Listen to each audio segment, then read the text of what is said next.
Ella. Muchas gracias, agradezco al Colegio de Contadores Públicos por invitarme al sexto Congreso Nacional de Docentes de Contaduría Pública con el tema la actualización docente, seguridad del éxito en la formación de los profesionales de la contaduría pública en el siglo XXI. Es un tema de mucha relevancia, todos los que se han tocado aquí, y el día de hoy voy a abordar el tema relacionado con el régimen jurídico de la educación superior y su reforma en Nicaragua. La Constitución Política de Nicaragua, en el artículo 105, establece que es obligación del Estado promover, facilitar y regular la prestación de los servicios públicos, y más adelante agrega que los servicios de educación, salud y seguridad social son deberes indeclinables del Estado. Por su parte, el artículo 119 dice que la educación es una función indeclinable del Estado y corresponde al Estado precisamente planificarla, dirigirla y organizarla. ¿Qué significa el artículo 105 y 119 de la Constitución Política? Que la educación se considera un servicio público y que el Estado debe de regular y controlar la educación y que está sujeta a un régimen especial esta legislación relacionada con la educación. Es por esa razón que el maestro español Garrido Falla sostiene que el servicio público es un conjunto de actividades materiales y técnicas. El régimen jurídico de la educación superior está compuesto, en primer lugar, por la Ley 582, aprobada el 22 de marzo del año 2006 y publicada en la Gaceta número 150 el 3 de agosto del 2006. Ha tenido esta Ley 582 la siguiente reforma. Se reformó esta ley a través de la Ley 597 del año 2006. Posteriormente, a través de la Ley 680 en el 2009. Se reformó también la Ley 582 a través de la Ley 861 del 2014. Y últimamente se reformó esta Ley 582 a través de la reforma 1114, que reforma al mismo tiempo la Ley 582 y la Ley 89, que es la Ley de Autonomía de la Educación Superior. Este cuerpo jurídico también de la educación superior lo conforman la Ley 89, que es la Ley de Autonomía de la Educación Superior, que fue aprobada en 1990 y publicada en la Gaceta número 77 del 20 de diciembre de 1990. Y se reformó esta Ley 89 a través de la reforma y adiciones a la Ley 89 a través de la Ley 1114. Este cuerpo de leyes del régimen jurídico de la educación superior también lo conforman la Ley 1088, que es la Ley de Reconocimiento de Títulos y Grados Académicos de Educación Superior y Técnico, ¿verdad? Aprobada el octubre del año 2021 y publicado en la Gaceta Diario Oficial en el número 199 del 27 de octubre del año 2021. Además de este cuerpo legal lo conforma la Ley 704, que es la ley creadora del Sistema Nacional de Aseguramiento para la Calidad de la Educación y reguladora del Consejo Nacional de Evaluación y Acreditación, Ley 704, aprobada el 13 de abril del año 2011 y publicada en la Gaceta Diario Oficial número 172 del 12 de septiembre del 2021. Esta ley 704 tuvo una reforma a través de la ley 1087 publicada en el Diario Oficial La Gaceta número 199 del 27 de octubre del año 2021. Asimismo, dentro de este régimen jurídico de la educación superior, de la educación en Nicaragua, tenemos la ley 114 que fue publicada en La Gaceta Diario Oficial en número 169 del 10 de septiembre de 1991. Hay que hacer énfasis también que fue derogada la ley 413, que es la ley de participación educativa y su reglamento. La Ley General de Educación, la 582, establece en su artículo primero y segundo que esta ley regula todas las actividades educativas desarrolladas por las personas naturales y jurídicas en todo el país y es de observancia general y son de orden público. La Ley General de Educación establece en su artículo 6, inciso H, y en el 12 de esta Ley 582 que el sistema educativo esté integrado por, primero, un subsistema de educación básica, media y formación docente. Segundo, por un subsistema de educación técnica y profesional. Tercero, por un subsistema de educación autonómica regional. Cuarto, por un subsistema de educación extraescolar. Y por último, un subsistema de educación superior. ¿Qué título se recibe a través de cada uno de estos subsistemas? En el subsistema de educación básica, media y media, de acuerdo al artículo 22 de la Ley General de Educación, se recibe el diploma de egresado, formación docente y se imparte esta educación en las escuelas normales y en las universidades. Y de acuerdo al artículo 26 de la Ley General de Educación, su formación inicial es de título de maestro de educación primaria, secundaria y título de licenciado en ciencia de la educación. Por su parte, el subsistema de educación técnica y profesional reciben el título técnico básico, medio y bachiller técnico y programas especializados. El subsistema de educación autonómica regional, de acuerdo al artículo 41 de la Ley General de Educación, es un subsistema descentralizado y autonómico orientado a la formación integral con respecto a las diversas identidades étnicas y culturales, lingüísticas en todos los niveles.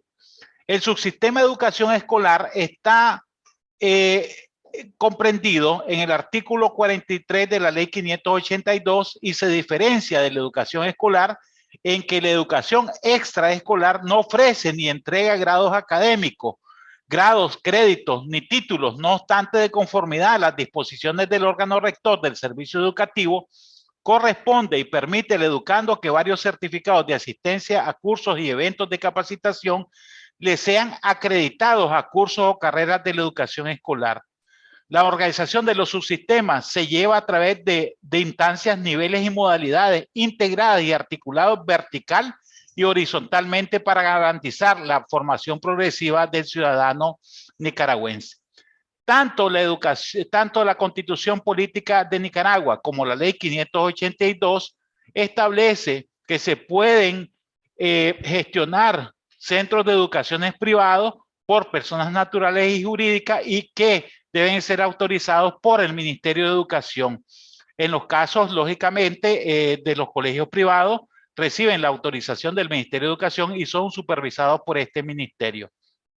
En el caso de las universidades, y de acuerdo a la facultad que le confieren al Consejo Nacional de Universidades y de acuerdo a lo establecido en el artículo 6, en el inciso 6 del artículo 58 de la Ley 89, se establecen mecanismos y criterios para autorizar nuevas instituciones de educación superior, IES, que se encuentran en la guía de presentación de proyectos institucionales de educación superior.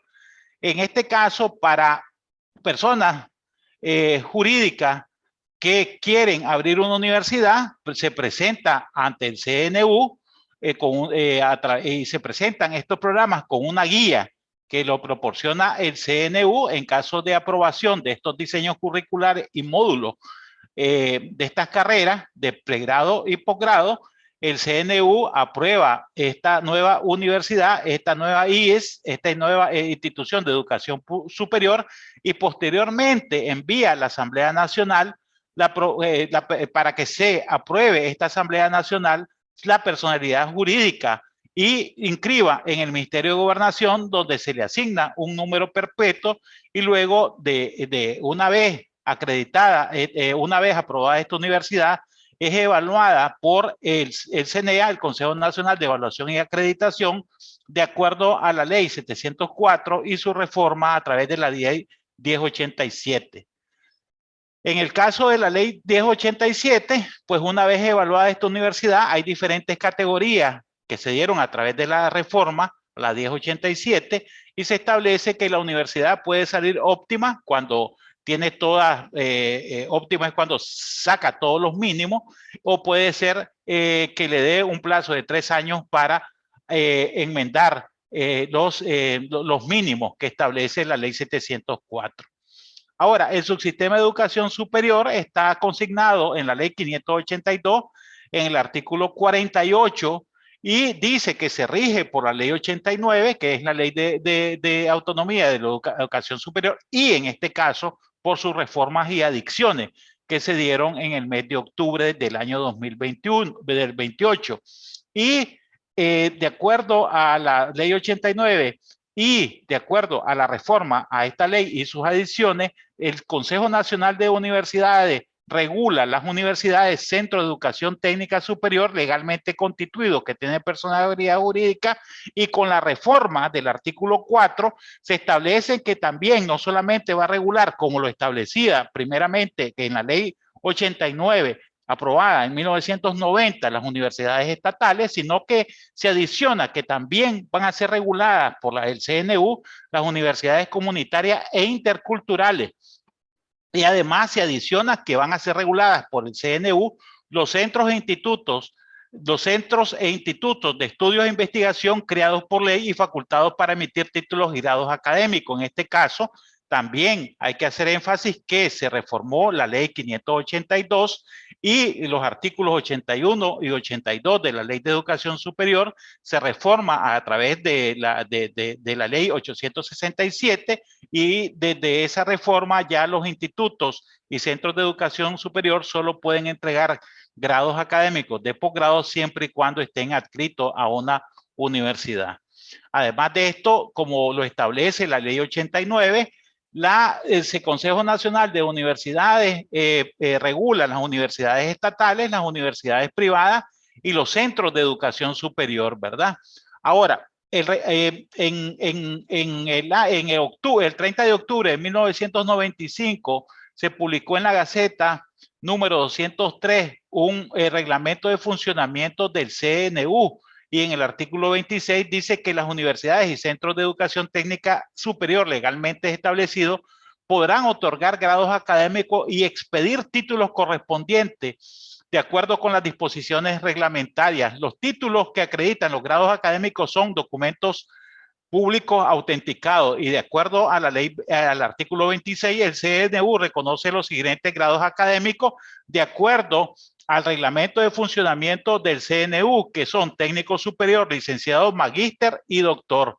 Sin embargo, hay que hacer referencia de que la ley de reformas y adicciones a la ley 704, ley creadora del Sistema Nacional para el aseguramiento de la calidad de la educación superior, y del Consejo Nacional de Evaluación y Acreditación, la ley número 1087, establece claramente en el artículo 37 que existen programas y carreras académicos, primero, carreras de pregrado, que en este caso serían técnicos superiores y profesores de educación media. 2, carreras de grado, que serían licenciaturas, que incluyen ingeniería, arquitectura y otras titulaciones.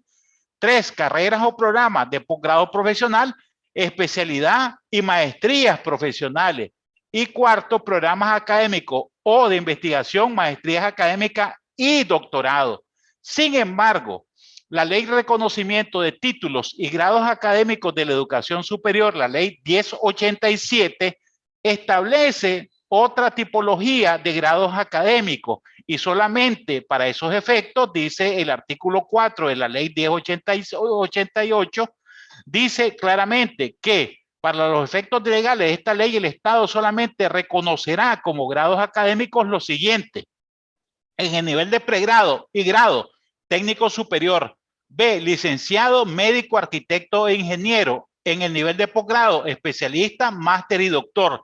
Y de acuerdo a la normativa provisional sacada por el CNU, establece un plazo, y en este caso la especialidad, de acuerdo al reglamento del CNU, de la normativa provisional de grados académicos, la especialidad es 1 año. El máster son 2 años y el doctorado son 5 años. Sin embargo, esto coadyuga con la ley 1087, donde el máster, dice la ley 87, que hay másteres que son profesionales, maestrías profesionales y maestrías académicas. Esa es una distinción que no la hace la ley de reconocimiento de títulos, pero sí la realiza de manera clarísima la ley 1087, que es la ley de reformas y adicciones de la ley 704. Por lo tanto, podemos decir que coadyuga la ley 1088, la ley 1087 con la ley 1088, y en este caso habrían másteres que son académicos y másteres que son profesionales, ¿verdad? Másteres, esa es la única distinción que se da en esta ley de reforma y adicciones a la ley 704 y la ley de reconocimiento de títulos y grados académicos de la educación y técnico superior. En este caso, podríamos decir que la maestría profesional, lo que se ha hecho en la práctica es que no terminan con una tesis como se hacía anteriormente antes de esta reforma. Si las maestrías profesionales no necesariamente terminan con la defensa de una tesis de grado, sino que terminan con prácticas académicas, por prácticas profesionales. Y en este caso, las maestrías académicas sí necesariamente deben de recibir seminarios de tesis y terminar y concluir con una tesis. Eso es muy importante para que lo tomen en cuenta, ¿verdad? Cuando se ofrece un programa de maestría en una universidad o un instituto o centro educativo, si esa maestría es profesional o es académica. Hay que hacer énfasis que esta distinción por primera vez se hace en Nicaragua, pero en la Unión Europea, pues además de este tipo de maestría, hay otros tipos de maestría, debido a que la UNESCO en la metodología de educación y aprendizaje dice que hay que aprender a aprender, lo que significa que la tecnología va a una velocidad tan grande que nosotros debemos desaprender y actualizar nuestros conocimientos y no necesariamente con títulos académicos. ¿Qué es lo que sucede? Que en las maestrías académicas, esencialmente, por ejemplo, en la Unión Europea, el que va a realizar una maestría académica o un doctorado académico lo hace con que va a ser con el perfil de que él va a ser un profesor universitario y no en el caso de la abogacía, y que no va a ser alguien que va a litigar o servir en un despacho jurídico. Entonces, es claramente que el que toma una maestría académica es porque va a seguir un perfil profesional para ser docente. Y en el caso de la Unión Europea, el que va a seguir una maestría que es profesional es porque va a trabajar en un despacho jurídico o va a trabajar como abogado, adscribiéndose al colegio de abogados de una de las circunscripciones o de las 17, en el caso de España, regiones autónomas, y así es en toda Europa, adscribirse a un colegio profesional para ejercer la profesión. En Nicaragua, como se conoce, no existe un colegio de abogados y por lo tanto la profesión se ejerce libremente, lo que dice la Constitución, que no hay mayor obstáculo que el título, o sea que para ejercer la profesión, lo dice la Constitución claramente, que solamente necesita ostentar el título para ejercer esa profesión y no se le puede poner mayor obstáculo. En el caso de los abogados, lógicamente se sale licenciado en Derecho, se incorpora a la Corte Suprema de Justicia como abogado y posteriormente como notario. En otros países como Costa Rica, se sale como abogado y para ser notario es necesario estudiar 3 años como una carrera diferente, ¿verdad? En nuestro caso, pues, primero se incorpora uno como abogado y posteriormente como notario público. Esta es muy importante para distinguir lo que es una maestría profesional de una maestría académica. La maestría académica esencialmente la toman aquellos que van a ejercer como investigadores y que van a ejercer como como profesores en una universidad, que van a ser investigadores profesionales, ¿verdad? Eso es muy importante. Por otra parte, el artículo 29 y 30 dice que corresponde al CNU la facultad de autorizar universidades y centros de educación superior. Eso lo dice claramente y es lo que denominamos, esto es todo este régimen jurídico, es lo que denominamos educación formal. que de acuerdo a lo que establece la ley 582, la educación formal es la que se imparte a través de establecimientos educativos aprobados, que son las universidades, en las distintas modalidades, los centros e institutos, en una secuencia regular de ciclos lectivos con sujeción a pautas curriculares progresivas y que conducen a un grado y título y atienden a estudiantes que pasan oportunamente por el proceso educativo de acuerdo a su evolución física, efectiva, cognitiva desde el momento de su nacimiento. Por lo tanto, la educación formal no es más que una secuencia regular de títulos y pautas curriculares que se da a través de los diferentes ciclos de formación que son, en primer lugar, educación primaria, educación secundaria, en este caso técnico superior, licenciado, médico, arquitecto y posteriormente en los posgrados que son especialidad, máster y doctorado. Por lo tanto, la educación formal está establecida y aprobada con una secuencia regular de ciclo con sujeción a pautas curriculares y que estas instituciones de educación lógicamente que sean aprobadas por el Consejo Nacional de Universidades, sus carreras, ¿verdad? Ahora, dentro de la Ley General de Educación se establece también lo que se llama la educación no formal.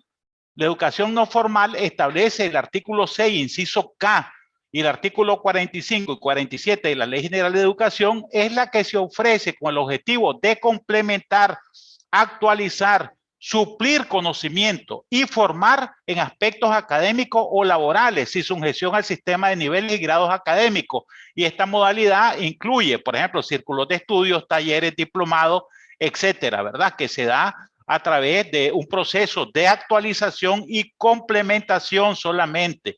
¿Quiénes pueden impartir esto? Por ejemplo, el Colegio de Contadores Públicos perfectamente puede impartir estos conocimientos de educación no formal para complementar, actualizar y suplir conocimientos como lo estamos haciendo a través de este seminario, ¿verdad? Que sería en la modalidad de este Congreso de Educación, de Congreso Nacional de Contaduría, porque se está complementando, se está actualizando conocimiento. Entonces, esto entraría dentro de la modalidad de educación no formal. Ahora, eso es lo que establece la ley 582. Sin embargo, el glosario del CNEA, del Consejo Nacional de Evaluación y Acreditación, a la educación no formal, que así le llama la ley 582, le llama educación continua, que son los cursos también que ofrece con el objetivo de complementar, actualizar, suplir y formar conocimiento. Por lo tanto, serían sinónimos la educación no formal con la educación continua, ¿verdad? Como lo dice el glosario del CNEA. Ahora, existe dentro de otra modalidad que es la educación informal. Entonces, tenemos una educación formal que es la que imparte los centros educativos aprobados por la ley 582 y la ley 89, pero existen educación no formal y existe una educación informal que lo establece el artículo 6, inciso L y la ley y el artículo 46 y dice claramente y literalmente la ley 582 es todo conocimiento libre y espontáneo adquirido proveniente de personas, entidades, medios masivos de comunicación, medios impresos tradicionales, costumbres, comportamientos sociales y comportamientos no estructurales. Por lo tanto, el sistema, puedo concluir que el régimen jurídico de la educación superior de Nicaragua está formado, en primer lugar, por una educación formal, en segundo lugar, por una educación continua y una educación informal. Y ese régimen jurídico de esta educación lo establece, en primer lugar, la Constitución en sus artículos 105, 119, la Ley General de Educación, que es la 582, la Ley 89, que es la ley de las instituciones de educación superior, la ley 1088, que es la ley de reconocimiento y grados académicos de la educación superior y técnico superior, las reformas que ha tenido la ley 704 a través de la ley 1087 y a través de la ley 1088 y a través de la ley número 114, que es el cuerpo jurídico que conforma el régimen jurídico de la educación en Nicaragua y especial referencia a la educación superior. Esas son las reformas que ha tenido Nicaragua. Muchas gracias por su paciencia. Agradezco mucho a la Junta Directiva del Colegio de Contadores Públicos y felicito por este sexto Congreso Nacional de Docentes de Contaduría Pública. por invitarme, por participar y actualizar estos conocimientos. Muchas gracias y buenas tardes.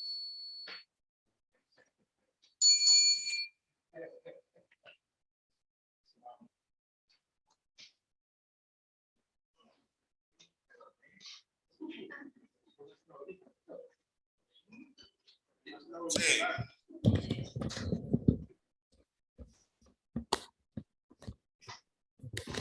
Yo siempre he dicho que los 3 lugares favoritos para dormirme son en los seminarios, en la misa y en la antesala del médico. Yo siento que duermo sabrosísimo. Pero escuchando la ponencia del doctor Navarro, no había forma de cómo dormirse, ¿verdad? Sobre todo hablando de los artículos correspondientes a la educación. Escuchar al doctor Navarro es una biblioteca andando en materia de la Constitución y el cuestión del derecho. Siempre aprendemos algo de él. Veamos si hay preguntas. Preguntas. Allí hay, Guillermo. Pero es que no los veo, no bajan. Educación superior, muy buena ponencia sobre la educación superior. ¿Qué pasó? No lo veo, no baja. O no sé hacerlo. Te ayudo, Guillermo. Bueno, pues. Aquí hay una pregunta para el doctor de parte de Daylin Laguna. Buenas, maestro, dice. Entonces, si bien entendí, ¿A dónde? las maestrías no necesariamente están sujetas a realización de tesis. Bueno, como aclaré, la reforma a la ley 704, que es la ley 1087, establece 2 categorías de maestrías, que son las maestrías profesionales y las maestrías académicas. Se entiende por el glosario que las maestrías profesionales son aquellas que verdaderamente apuntan a profesionalizar para, en términos prácticos, a los discentes, y las maestrías académicas son aquellas que perfilan al discente para la investigación y la docencia, ¿verdad? Así la entiendo. Por lo tanto, las maestrías académicas, como son académicas, lógicamente deben de culminar con tesis que son precisamente académicas, ¿verdad? Igual que los doctorados que son académicos. Esa es la distinción que puedo observar de acuerdo a las reformas que se dieron a estas leyes, ¿verdad? A la ley general, a la ley 89 y a la ley 704, que es la reforma a la ley de educación superior y a la ley del CENEA.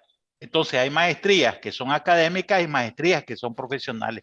Unas conducen a la profesionalización y otras conducen a ser investigadores profesionales y a ser docentes. Eso se da en la Unión Europea, que por ejemplo alguien quiere estudiar una maestría académica y posteriormente culmina con una tesis doctoral, y posteriormente, para ser docente, comienza con siendo profesor, de acuerdo a la categoría, siendo profesor adjunto, siendo profesor titular y así sucesivamente, porque escogió una carrera universitaria, ser docente. Sin embargo, aquellos que no quieren ser docentes, que por ejemplo en nuestro caso como abogados quieren trabajar en un despacho jurídico o ser litigantes, entonces no necesariamente deben de suscribir tesis, sino que simple y sencillamente terminan con una práctica jurídica, ¿verdad? En el caso de los abogados. Así lo he comprendido y entendido. Una pregunta que si la ley es retroactiva. La Constitución establece que ninguna ley es retroactiva, a menos que en materia penal favorezca al reo, ¿verdad? Gracias. Profesor. Otra pregunta, profesor. Aquí dice, ¿cada cuánto tiempo se debe actualizar el pensum académico y quién es el encargado de validar que se cumpla con ello? Bueno, la ley 704 establece un procedimiento de acreditación y evaluación. Está claramente establecido ya también con la reforma, que en este caso se ha pasado, a través de la reforma se dio un proceso de acreditación de las universidades, y en la reforma se estableció la acreditación de mínimos, es decir, los mínimos en este caso es la presentación y evaluación de los programas, de los diseños curriculares y de los módulos académicos. Y se actualiza de acuerdo a la ley 704 cada 5 años. Cada 5 años son evaluadas las universidades, van a ser evaluadas ahora por agencias de educación, van a ser evaluados. El procedimiento que se ha seguido es evaluación de los mínimos. Posteriormente se evaluarán, se acreditarán las carreras y por último se acreditarán las universidades, ¿verdad? Es un proceso constante, no es algo que termina, sino que es un proceso constante de evaluación y actualización de los pensum académicos. En este caso lo realiza a través de la ley 704, está mandatada a la acreditación y el aseguramiento de la calidad educativa a través de la evaluación y supervisión de las universidades. Eso lo hace el Consejo Nacional de Universidades a través de los pares evaluadores, ¿verdad? Que le da una categoría de acuerdo a la reforma de la ley 704. Ok, gracias, doctor. Sí.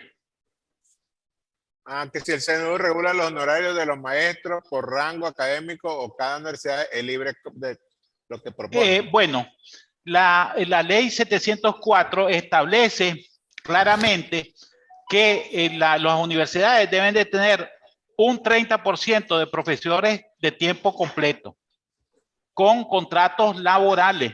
O sea, que los profesores, o sea, en el proceso de acreditación de mínimos, el proceso de la calidad educativa, establece claramente la ley 704, que es la ley de aseguramiento de la calidad a través de los pares evaluadores.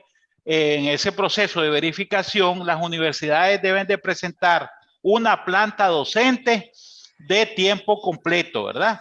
De tiempo completo. Además, todos los profesores que tienen las universidades deben de regirse por un régimen laboral. Eso es lo que establece el Código Laboral, y que deben de tener profesores de tiempo completo dentro de la planta académica, profesores de tiempo completo que son dedicados a la enseñanza. Por otra parte, hay que hacer énfasis de que un funcionario de una universidad no puede ser al mismo tiempo un profesor de tiempo completo. Es decir, son actividades completamente yuxtapuestas. O sea, o es funcionario de una universidad, por ejemplo, un contador de una universidad administrativo, y otra cosa es ser profesor de las universidades. Por lo tanto, para ser acreditada y evaluada esa universidad, debe contar con un mínimo de planta docente de profesores de tiempo completo, y esos profesores de tiempo completo deben de estar contratados bajo un régimen laboral, o sea, cotizando a la seguridad social. Eso es lo que establece la ley 704, ¿verdad? Y en caso de que no lo haga la universidad, pues el CNEA no acredita ese mínimo, ¿verdad? En las universidades. ¿Alguna otra pregunta?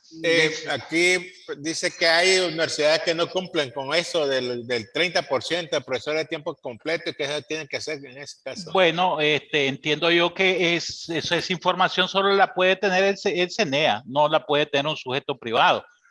No creo que tenga esa información, porque o sea, el que acredita y evalúa las universidades se llama el CNEA. Y el CNEA lo que hace es, a través de sus pares evaluadores, verificar a esas universidades si cumplen con los mínimos, y dentro de los mínimos es tener una planta docente. ¿Cuál es el procedimiento? Que los pares evaluadores en este proceso de acreditación de mínimos lo que hace es verificar los pensum, verificar los programas, verificar los módulos, verificar los contratos laborales que tienen las universidades. Y en caso que no esté de esa manera acreditada la universidad, le da un periodo de gracia para que contrate esa planta académica durante 3 años. O sea, el máximo que puede sacar una universidad es óptimo, o sea, que cumple con todos los mínimos. Y en caso que esa universidad no cumpla con esos mínimos, el CNEA le da 3 años para optimizar lo que tiene, las deficiencias que tiene. Y en el caso que la universidad no cumpla con la contratación de esos docentes, le da 3 años para que lo haga el CNEA. Y si no lo hace la universidad, entonces le da un ultimátum, otros 3 años más, y en caso de incumplimiento cierra esa universidad, y el que la cierra esa universidad se llama el CNU.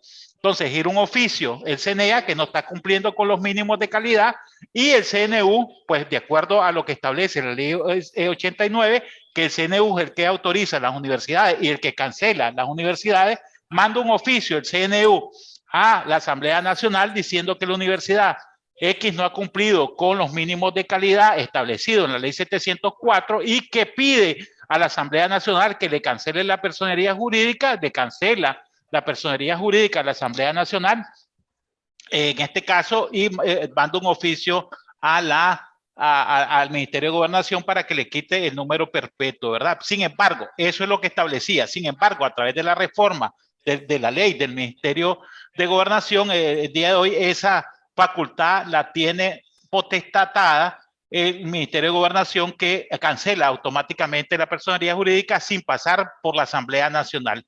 Sin embargo, hay que hacer referencia a que la ley 706, que todavía no ha sido reformada, establece que la potestad de cancelar la personería jurídica la tiene la Asamblea Nacional. Sin embargo, a través de la reforma de la ley del Ministerio de Gobernación, el día de hoy pues la tiene el Ministerio de Gobernación, que administrativamente es la que cancela la personería jurídica de la ONG, de la OSFL, Organizaciones Sin Fines de Lucro, y le quita el número perpetuo, ¿verdad? Eso es lo que tengo entendido.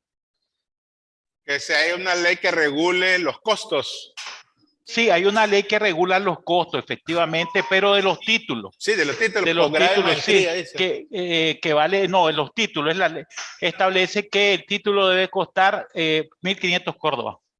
Pero los títulos. A nivel universitario, sí. A nivel universitario, pero sí. no en posgrado ni maestría. Sí, a posgrado y maestría, 1.500 córdobas cuesta el título. No. Hay una ley que establece de manera clara que 1.500 córdobas cueste el título, ¿verdad? Y el que lo incumpla, pues, se puede quejar ante el CNU que está incumpliendo esa universidad, pero entiendo que todas las universidades están cumpliendo y que cobran 1.500 córdobas, que serían aproximadamente al cambio oficial $42, ¿verdad? Eso había, al inicio hubieron muchas universidades pues que seguían cobrando más de los 1.500 córdobas y pues el CNU puso cartas en el asunto y el día de hoy pues todas las universidades no pueden cobrar más de 1.500 córdobas por el título, ¿verdad? Ya sea de maestría, doctorado, de licenciatura. Aquí hay otra pregunta. Si la docencia es exenta, ¿se le debe retener a los maestros el 10%? Es que vamos a ver, como dije anteriormente, el CNEA establece que deben de tener una planta docente, ¿verdad? Una planta docente mínima las universidades y deben de ser contratadas por el régimen laboral, no por servicios profesionales. El que se retienen es por servicios profesionales el 10% y el 1% de la alcaldía, pero en este caso las universidades deben de tener una planta docente contratadas por no servicios profesionales, sino por el régimen laboral, como lo establece el mismo código laboral, ¿verdad? Eso está claramente definido. Incluso han sido penalizadas varias universidades, pues, y han sido demandadas en la vía laboral, ¿verdad? Por contratarlo por servicios profesionales. Pero eso establece la ley 704, que deben las universidades tener un mínimo de planta de tiempo completo contratados por el régimen laboral. ¿Quién y cómo se establece la hora académica de cada sesión de clases? En el día de hoy no existe, tengo entendido, una normativa, las horas de clase, sino lo que se establece son diseños curriculares y módulos, ¿verdad? Y módulos que son los modelos que nos da el CNEA, modelos y guías que uno debe cumplir y que los presenta para la acreditación de los mínimos. Son modelos que el día de hoy está trabajando el CNEA y está estandarizando para todas las universidades, ¿verdad? Este tipo de modelo. O sea, que se está perfeccionando cada día el sistema, ¿verdad? En el proceso de acreditación y evaluación. Es un proceso que lleva ya como 10 años. Lo que se estila o lo que se practica es que en las clases matutina y vespertina sean la hora académica 50 minutos, porque esos 10 minutos pues, puede haber este cambio de aula o las necesidades fisiológicas del estudiantado. Sí. Por la noche y los de encuentro es que lo hacen la hora académica de entre 40 y 45 minutos, dependiendo, ¿verdad? a qué hora inicia el encuentro y finaliza por la tarde del sábado o domingo. Sí, Eso lo va disponiendo las autoridades de cada universidad, ¿verdad? Dependiendo al segmento de mercado que se está dirigiendo. sí, algo que no está claro también y hay que puntualizarlo es de que la ley de títulos establece claramente que la especialización son un año, o sea, 12 meses. La maestría son 24 meses y los doctorados son 5 años. Pero lo que no establece de manera clara a través de un reglamento es de que sí, esa especialización son 12 meses continuos o esa maestría son 24 meses continuos. ¿Por qué? Porque hay universidades que sus pensum académicos los tienen cuatrimestralmente, la UNAM los tiene semestralmente y por ejemplo, la UCA son 4 meses, pero tienen 15 días de vacaciones. Entonces, verdaderamente no se cumplen los 24 meses porque hay un periodo de vacaciones, ¿verdad? Entonces no está claro si son 24 meses calendario o si corresponden al diseño curricular de cuatrimestres o semestres con los respectivos días de vacaciones, ¿verdad? Que tienen los estudiantes. Eso no queda muy claro. Solo la ley establece, la ley de títulos, que la especialidad son 24 meses, la maestría, la especialidad 12 meses, la maestría 24 meses y el doctorado son 5 años. Por lo tanto, habría que ver si, de acuerdo a las universidades y al diseño curricular, pues uno lo presenta ante el CNU y si el CNU aprueba que son cada 6 meses con 15 días de vacaciones o con 20 días de vacaciones y posteriormente vuelve a entrar el estudiante, pues ya no serían 24 meses calendarios, sino que serían menos, ¿verdad? Lo que se hace en las universidades el día de hoy, según entiendo la práctica, es de que esos 24 meses se reducen a 18 meses con 2 meses de vacaciones, que son los meses de acuerdo a los cuatrimestres o de acuerdo a los semestres, ¿verdad? Pero eso está a la aprobación del Consejo Nacional de Universidades, porque cada vez que se presenta un programa debe ser aprobado por el CNU, ya sea el diseño curricular y los módulos, y por lo tanto el CNU pues es el que aprueba estos diseños curriculares, ¿verdad? Ok. Si no hay alguna otra pregunta,